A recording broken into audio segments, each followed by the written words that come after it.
So I know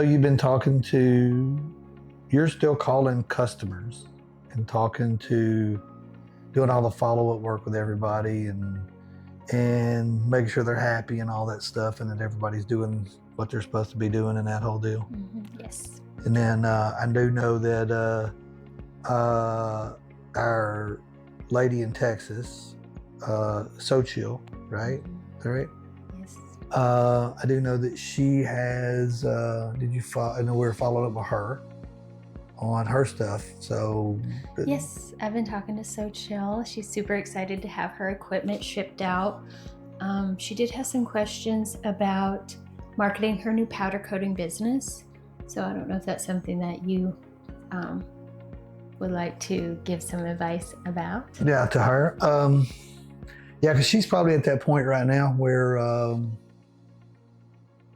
because she's placed the order for the equipment and it's being built. Now you're like out. You're like, oh, now I'm spending all this money on equipment. I got this building and I have 0 customers, and Exactly. She wants to know. and you're having the Scooby-Doo row moment. It's like, ooh, wow. So, the funny thing about that is, it's kind of a double-edged sword in that you go out to manufacturers, right? So like, oh, by the way, I'm going to go out to XYZ manufacturing that sends stuff out and gets it coated. And then you go, oh, by the way, I'm opening a powder coating business. I'd like to get your business. And then most of those people are going to say, because especially like industrial companies, right, are going to say, well, shoot me some samples. I don't have any samples. Well, let me come see your building and your equipment. Well, we don't have any equipment yet. So if you got to be real careful with trying to get it with the sort of getting the cart in front of the horse, because now let's walk through the scenario, right? So if you're the purchasing manager at a big company, and I walk in and you're already sending stuff out and getting powder coated right now, right? Right. And I walk in and say, hey, I'd like to quote your stuff and do your powder coating and whatever. And then you say, okay, well, do me some samples. And I'm like, I can't do samples, right? And then you say, let me come see your facility. And I'm like, well, I don't have a facility to show you. Well, the real truth is, if you were happy with who's coating your stuff now, I wouldn't have got past the front door, would I? Right. But all I did now is I've just walked in and reminded you how pissed off you are to people that's doing it now because the quality is not great or whatever. Yeah, the quality, typically it's almost always quality and lead time with manufacturers.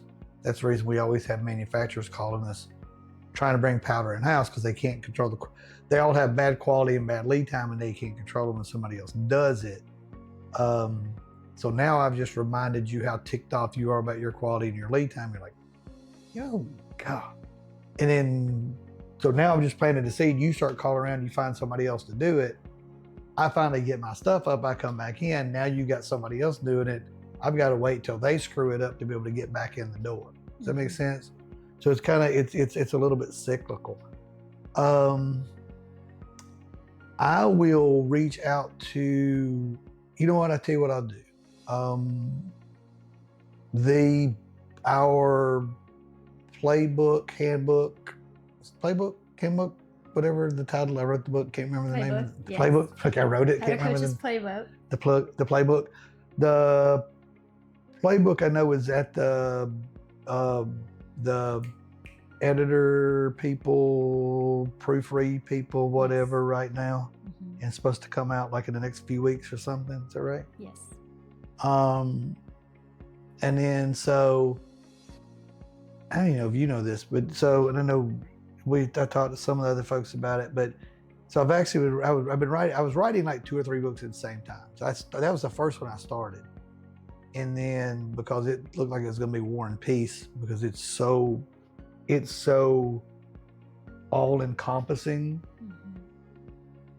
I started that because the first book I wanted to write was like let me take that back. The first book I actually wrote was I wrote the skeleton of a how to market a powder coating business back in 2000 when we first opened the company. Wow. Because I had done all the consulting and stuff before that and was one of the few people that sort of consulted on how to make money powder coating. So I actually wrote wasn't really a book, it was more of a coloring book than it would a novel. But it was sort of a bullet pointing kind of how to market a powder coating business sort of book. And then I never updated that a lot and got that out there, but it's sort of always been there. And then when I started the handbook, playbook. When I started the playbook, I had to, I started going back through, because you have worked with all these people around the country doing this, and started trying to pull in stories. So basically I've been working on both at the same time. So while you guys have been getting this one edited and lining up the publishers and the whatever, however you do what you do with whatever they do and how they do it, I've been trying to finish the other one. And where I'm going with all that is the Powder Coating for Profit book, which is all about sort of the marketing aspect of it. The first draft is done. So what I will do is let's send her a copy of the first draft, but with the preface that one, she can't share it because it's a first draft, so it's rough. Yeah. But until you all get to go back through and clean it up, because I think that, let's see, so this first book will be out, what, 1st of March-ish, kind of something like that, 1st of April-ish, sometime in March, right? March, yes. Yeah, so sometime in March we'll have that one out, and then so next few weeks. And then the profit book will probably be closer to, I want it by the 4th of July. Maybe we can get it before then. It just depends on my travel schedule and whatever. Because I know we got some other stuff we're going to do. I know you are still working on some plans for things you're wanting to do this summer. Yes. I know we have all of our seminars that we already do on the docket. And then we're working with some big name companies on some big, large powder coat systems that I'm working with those guys. And then, what am I missing? We've got the seminar tour coming up. So the tour, okay. Between the book for So Chill, and I did mention that we have the seminar tour planning around the country, and we should have a city in Texas that we're looking at adding. So between the book and if she can make it to that seminar tour, I think that'll be a really big help to her with marketing her new business. And so the seminars that we do in Nashville are basically the how to powder coat, the business side of it, and it's got the hands-on stuff. And then the seminars that we're gonna do around the country that start this summer-ish. Yes.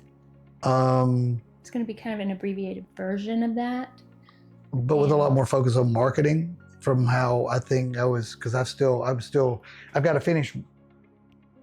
I've got to write and put together a lot of the stuff for that. Do we have? You have cities that you're looking at, or do you think y'all think we're gonna hit? Yes. So far we have 4 cities. There's one in Texas, in Utah, in Michigan, and Vegas.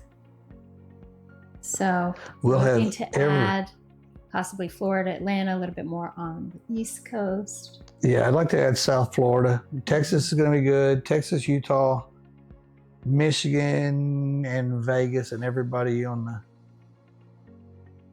You don't want to go to Vegas, do you? No. That sounds like a Terrible time. Horrible trip. You want to stay away. You want to stay away from. Skip that. You're gonna skip that one.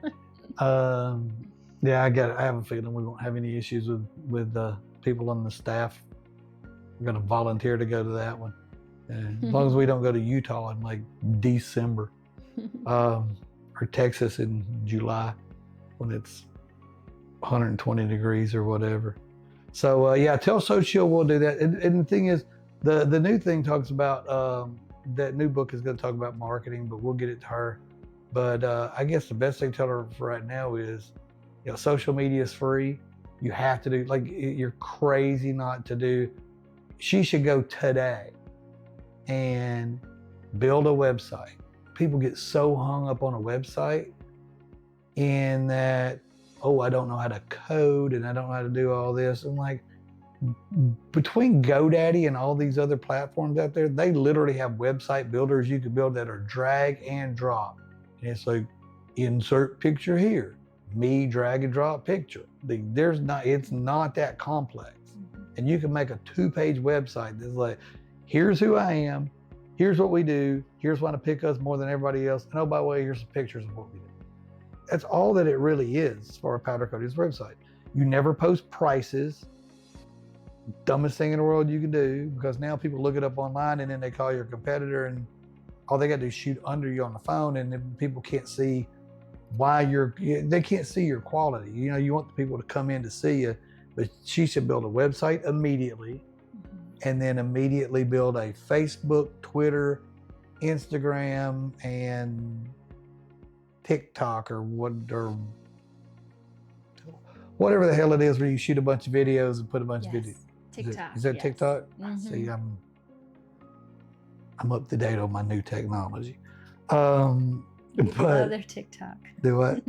People love their TikTok. People love their TikTok. All I know, but if they could shoot 30-second videos every day that just show them coding different things, and don't make the mistake of coding and shooting black, right? Just pictures of black, like, I coated a black flat panel today, and here's a black flat panel that we coated today. If you coat a hot pink glow in the dark bicycle rim that you dig up off the side of the road or whatever, and people go, ooh, hot pink, they're gonna know you can coat black. But if everything you post is black and white, they don't know that you can coat stuff that is flat, high gloss, glow in the dark. People in their seminars all the time can't figure. It shocks them that there are actual glow in the dark powders or flip flop powders that change color and light, or just like all the different chromes and candies and all the cool stuff. Post the cool stuff, they'll know you can do the basic stuff, right? But more fun to watch. Yeah, and it's more fun to watch doing it.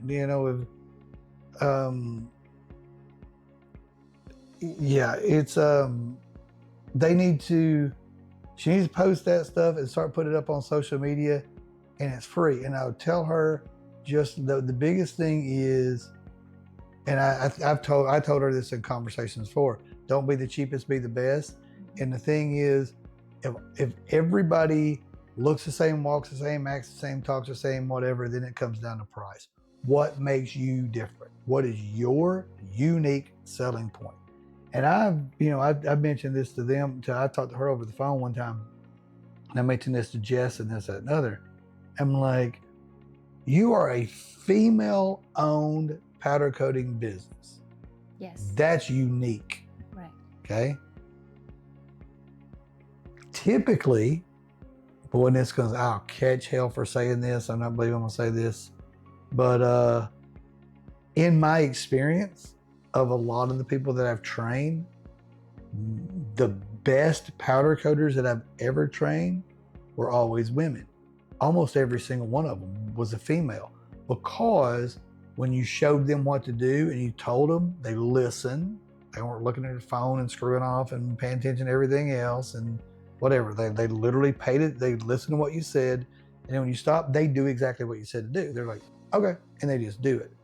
And with dudes, the minute you turn around, they get monkey fingers and start pushing buttons and think they're smarter than the equipment and like, me figure out a new way to do this.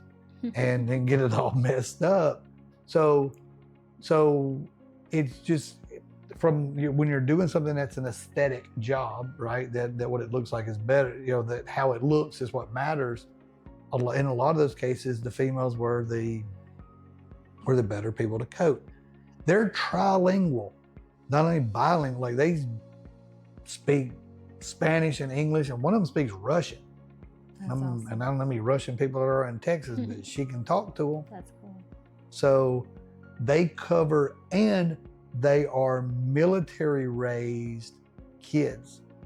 Like their dad was military, so they have a very disciplined approach to things. They have a very structured approach to things. They were already putting like SOPs and standard operating procedures. They were putting all these things in place. They're going to be very meticulous about what they do from a quality standpoint and all that. That being said, that's their unique, that's what's going to make them different than a lot of people, in that, because I say this in the seminars all the time, the greatest thing about powder coating is it's easy. Worst thing about powder coating is it's easy, because then any goofball can go get grandma's old kitchen oven and a $100 gun from the hobby store, and then they go, well, I'm a professional powder coater. Well, you can do hobby stuff, you can do your stuff, but you can't do, you're not going to do the quality level of work without real equipment, real powder, real cleaning, real other things. You're not going to do those. You're just not.